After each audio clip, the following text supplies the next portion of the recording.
Yo, it's me bin_Yusuf23. Unaweza kunipata hivyo kwenye mitandao yote ya kijamii. Kwa wale wanaonifuatilia TNC na Gold, nadhani mtakuwa mnanijua, mnakuwa mnanisikia kwa sauti. Lakini kwa wale ambao mnanifuatilia YouTube channel yangu ya Bin Yusuf, hapo usahau kusubscribe, kwa sababu ukisubscribe utakuwa unajipatia motivation zote ambazo nazitoa. Lakini ukiachana na hivyo, nitakuwa nakuja na kipindi ambacho nakuwekea movie kali, lakini movie zangu hazita deal kuanzia 2020 kuendelea huku juu, yani movie za technology. Hapana, movie zangu zitakuwa zenye kuelimisha na kufundisha, na zitakuwa zina base 2019 kushuka chini, kwa sababu kuna baadhi ya movies zinakuwa ni vigongo ambavyo yani we mwenyewe ukitizama unaweza ukashangaa. Na leo niko na movie ya Beth mkononi mwangu ambayo imetoka mwaka 2004. Sijui wewe 2004 ulikuwa uko wapi, lakini mimi 2004 nilikuwa mdogo sana. So movie ya Beth inawahusisha watu wawili ambao walikuwa kwenye mapenzi kwa pamoja,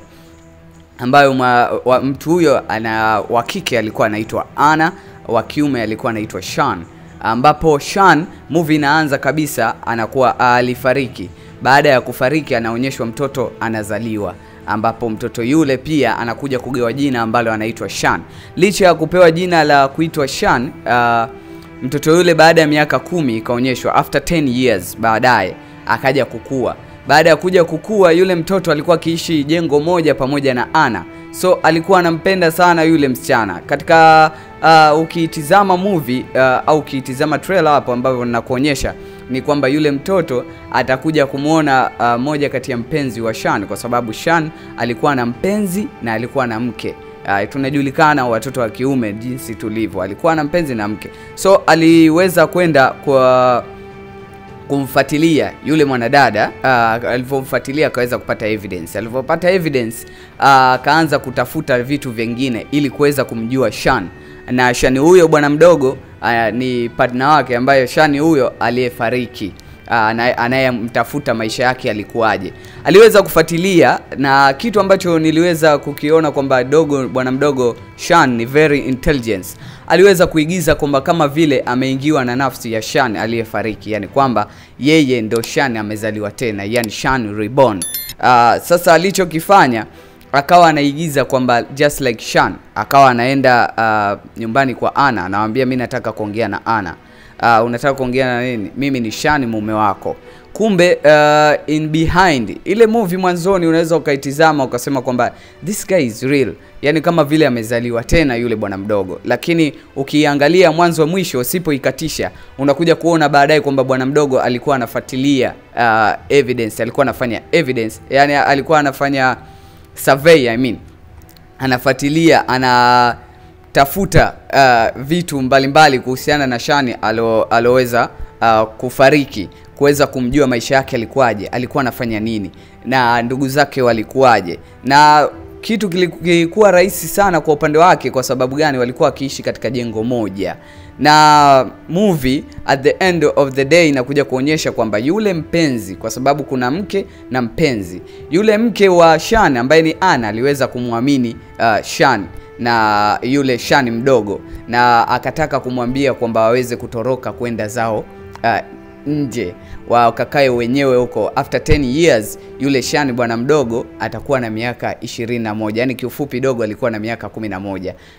Atakuwa na uwezo wa kuweza kumuoa tena, yani anaweza kuolewa na Sean tena. Lakini kumbe sivyo, na yule bwana mdogo baada ya kugutukia kwamba Sean alikuwa ana mke, alikuwa na mke na mpenzi, akakasirika, akasema kwamba siwezi kuwa kama yeye, kwa sababu mimi siwezi nikamcheat Anna, kutokana na alikuwa na mapenzi makubwa sana na Anna. So at the end of the day yule dogo ataenda kumwambia Anna kwamba mimi sio Sean. Lakini jambo ambalo alikuwa na try kulifanya dogo, kwamba Anna baada ya Sean wake kufariki, ikapita miaka 10, akaja kupata mpenzi, ambaye mpenzi huyo aliweza kutaka kumuoa.